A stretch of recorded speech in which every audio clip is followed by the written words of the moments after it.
Hello बच्चों, कैसे हो आप सभी लोग। आप लोगों को हम आज किरचॉफ का लॉ बताएंगे। दोनों नियम किरचॉफ के।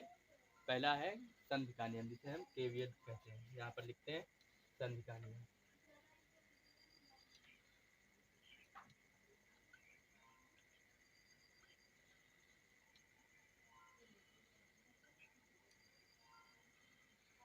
देखिए, किरचॉफ के नियम दो हैं। पहला तो है संधि का नियम।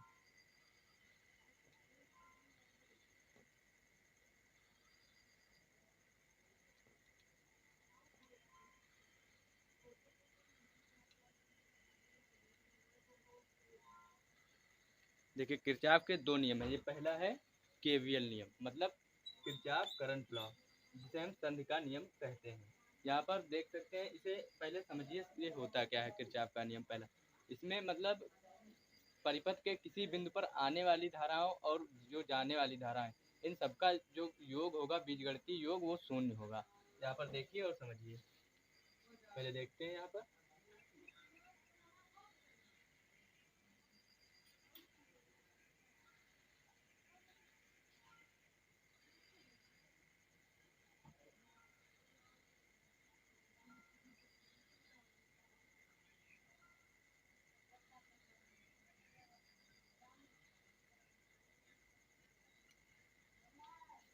यहाँ पर देखिए, ये इधर से दो धाराएं I1 I2 आ रही हैं, और इसी बिंदु से ये दो तीन धाराएं निकल रही हैं, I3 I4 I5।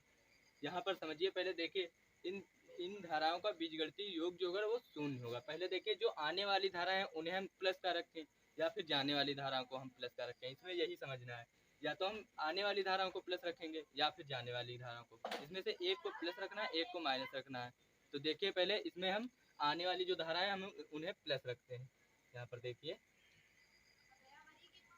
I1 plus I2। हमें लग रहा है यहाँ तक आप लोग समझ चुके हैं। इन दोनों को प्लस में रखना है। फिर आगे देखिए, हमें इन्हें माइनस में रखना है। यहाँ पर देखिए, ये माइनस की I3 हमने रखी, ये देखो I4।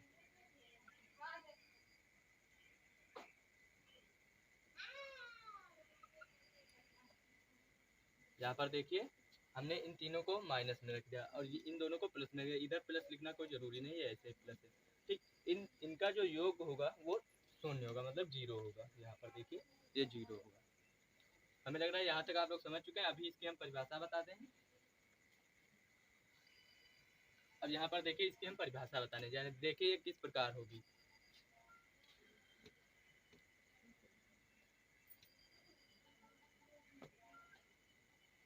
देखिए, इसी के हिसाब से हम लगाएंगे।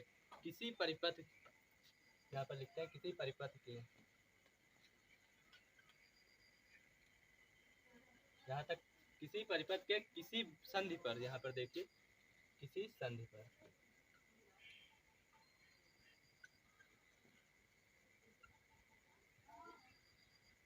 देखिए किसी परिपथ के किसी संधि पर, यहाँ पर देखिए ये संधि है, ये धारा है। यहाँ पर देखिए, किसी संधि पर मिलने वाली,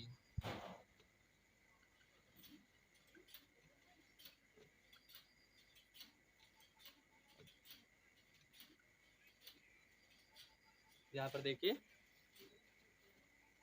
किसी परिपथ के किसी संधि पर मिलने वाली धाराओं का। यहाँ तक हमें लग रहा है आप लोग समझ चुके हैं। किसी बिंदु पर मिलने वाली धाराएं जो होंगी। फिर आगे देखिए,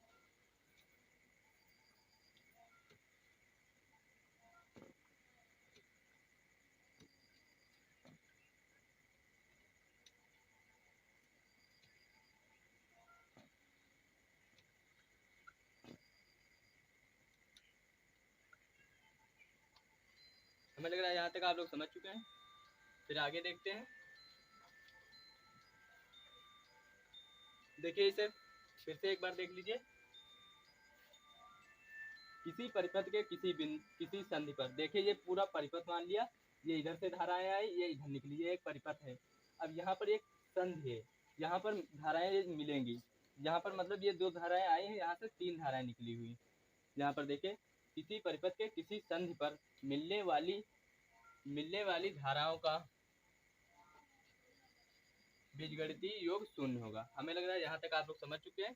ये किरचॉफ का फर्स्ट लॉ है। ये पेपर में कैसे भी पूछा जा सकता है, जैसे केसीएल लॉ, संधि का नियम, या फिर और इसे एक और तरीके से हम समझा सकते हैं, जैसे आप बहुत ही आसान तरीके से याद रख सकते हैं, मतलब आने वाली धाराओं का योग बराबर जाने वाली धाराओं का योग। इस प्रकार हम लिख सकते हैं। देखिए इसे हम आने वाली धाराएं कौन कौन सी हैं, I1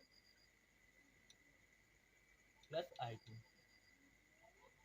बराबर, देखिए ये छात्र करेंगे तो ये इधर प्लस की हो जाएगी, प्लस I4 प्लस I5। जो भी मैथ पढ़ते होंगे उन्हें तो ये आसानी से पता चल जाएगा। हमें लग रहा है यहाँ तक आप लोग समझ चुके हैं।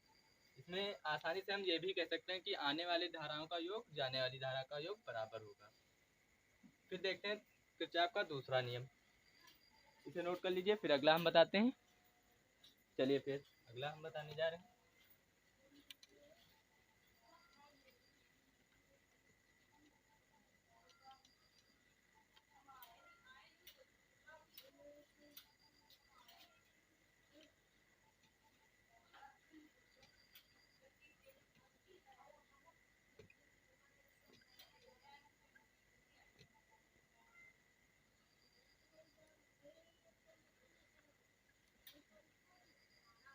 देखिए पास का नियम मतलब लूप का नियम, ये पास जो है इसे इंग्लिश में हम लूप कहते हैं। ये किरचॉफ का वोल्टेज लॉ है, मतलब ये कैसे भी लिख कर आ सकता है, पास का नियम या लूप का नियम या किरचॉफ वोल्टेज लॉ, कुछ भी लिख कर आ सकता है, आपको यही लिखना है। यहाँ पर देखिए हम पहले एक परिपथ बनाते हैं, उसी के हिसाब से आपको परिभाषा हम बताएंगे।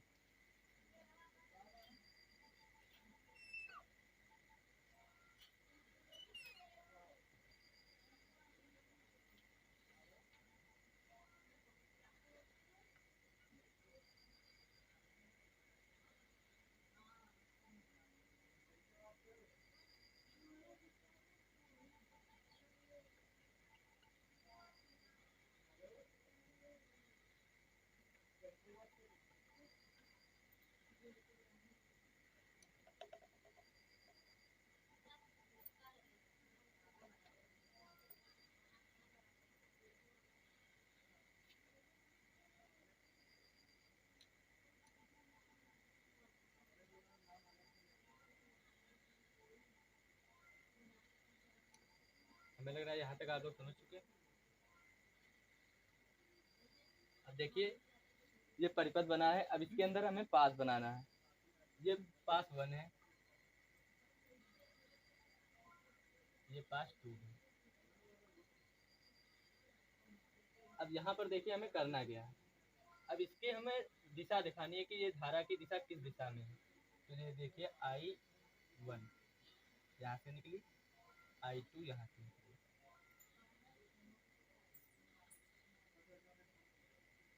हमें लग रहा है यहाँ तक आप लोग समझ चुके हैं।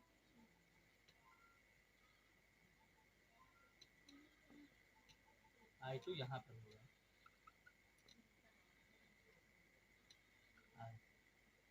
यहाँ पर देखिए यहाँ से I2 धारा निकलेगी। अब देखिए ये धारा यहाँ से बहेगी फिर यहाँ पर आएगी, यहाँ तक तो ये I ही रहेगी, I1 यहाँ पर भी I1। अब यहाँ से I2 निकल रही तो यहाँ पर क्या होगी, ये दोनों मिल जाएंगे यहाँ पर धारा, यहाँ पर देखिए I1 प्लस I2। हमें लग रहा है यहाँ तक आप लोग समझ चुके हैं। फिर देखिए इधर क्या होगा, इधर से जो धारा आएंगी वो भी यही होगी, I1 प्लस I2। फिर यहाँ से यहाँ तक तो I1 प्लस I2 ही होंगी, I1 प्लस I2। फिर जो इधर से आई होगी वो उधर ही चली जाएगी, देखिए ये I2 इधर चली जाएगी, ये I1 इधर चली जाएगी।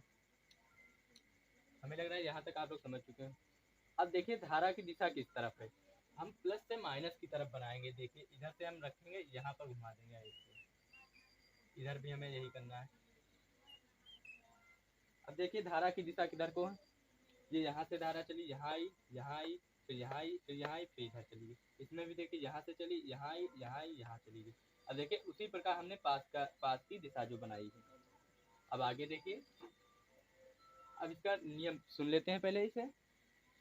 इसमें कहा गया है कि किसी एक पास में बहने वाली धाराओं तथा उसके संगत लगे प्रतिरोधों का बीजगणितीय गुणनफल तथा इन ये सेलों का विद्युत वाहक बल का योग, बीजगणितीय योग, यहाँ पर E2 सेल है, यहाँ पर E1 सेल, बीजगणितीय योग के बराबर हो गई। यहाँ पर देखिए फिर से एक बार सुन लेते हैं। किसी पास में बहने वाली धाराओं का तथा उनके संगत लगे प्रतिरोधों का बीजगणितीय योगफल तथा जो उसमें लगी सेलें हैं उनका बीजगणितीय योगफल जो होगा दोनों बराबर होंगे। यहाँ पर आप देखते हैं, एक बार हम इस परिभाषा को लिख लेते हैं यहाँ पर।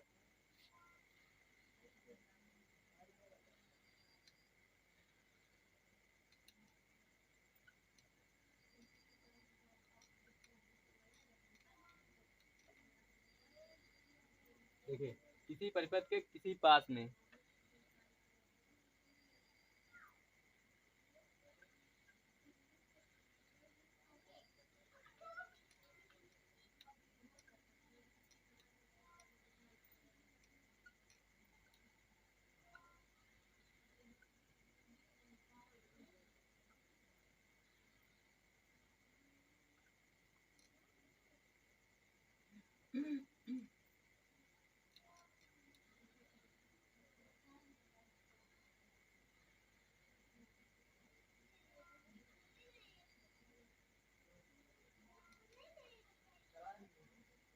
यहाँ पर देखिए, किसी परिपथ के किसी पास में बहने वाली धाराएं तथा उनके संगत लगे प्रतिरोधों का गुणनफल बीजगणितीय योगफल, बीजगणितीय योग।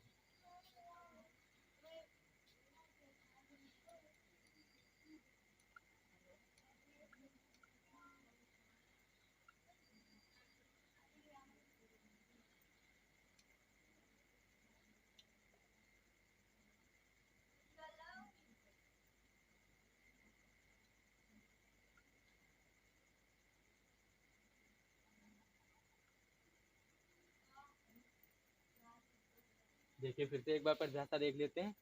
किसी परिपथ के किसी पास में बहने वाली धाराएं तथा उसके संगत लगे प्रतिरोधों का गुणनफल बीजगणितीय योग उसमें लगे सेल के वैद्युत वाहक बल के बराबर होता है। अब यहाँ पर देखिए, ये सेल लगे हैं, ये इसमें E1 लगा है, इसमें E2 लगा है। अब देखिए, इसकी एक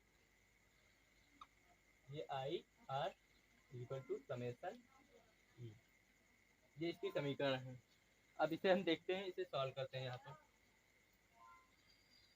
I1 धारा बह रही है यहाँ से, तो इसके संगत प्रतिरोध है R1। पहले हम इसमें लगे प्रतिरोध लिख लेते हैं।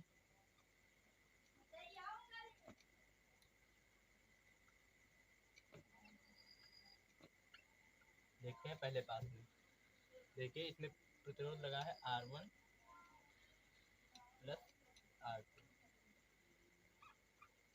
अब इसके संगत देख लीजिए, धारा I1,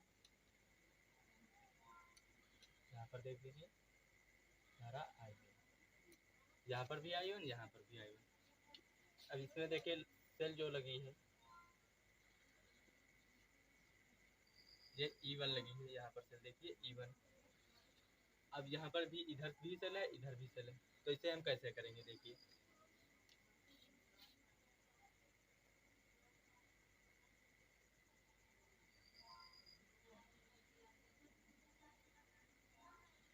ये हम इसे समझाने के लिए बता रहे हैं। जब ये प्लस प्लस जुड़े होंगे तब हम इन सेलों का अंतर निकालेंगे, और जब ये माइनस प्लस जोड़ेंगे तब इनका हम योग निकालेंगे। वही हमें यहाँ पर लिखना है। तो देखिए यहाँ पर क्या है, प्लस प्लस जुड़े हैं। देखिए ये प्लस प्लस जुड़े हैं, इधर से माइनस माइनस जुड़े हुए हैं। तो यहाँ पर हम क्या निकालेंगे? इन दोनों सेलों का अंतर निकालेंगे। तो यहाँ पर हम मान लेते हैं E1 जो है E2 से बड़ा है, ठीक। तो यहाँ पर देखिए E1 माइनस E2, हमें लग रहा है यहाँ तक आप लोग समझ गए हैं। फिर आगे देखते हैं पास 2 में, यहाँ पर देखते हैं पास 2 में, यहाँ पर देखिए पास 2 में। अब इसमें क्या होगा? यहाँ पर देखिए R3 पर देखिए प्लस R4 पे देखिए,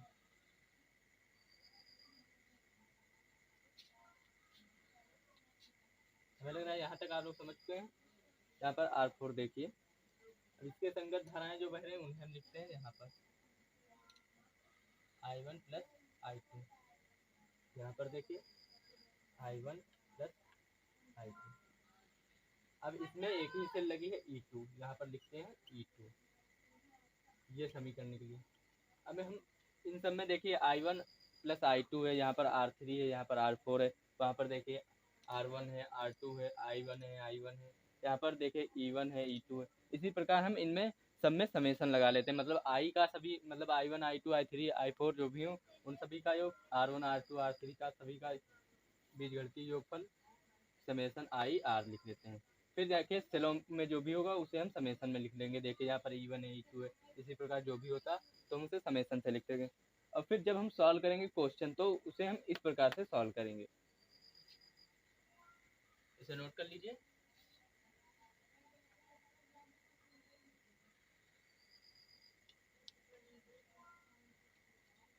चलिए मिलते हैं नेक्स्ट वीडियो में, तब तक के लिए बाय। वीडियो पसंद आए तो वीडियो को लाइक कीजिए, चैनल पर नया हो तो चैनल को सब्सक्राइब कीजिए और वीडियो को ज़्यादा से ज़्यादा शेयर कीजिए और कमेंट कीजिए क्या रह गया जो समझ में नहीं आया उसे हम दोबारा से बताएंगे।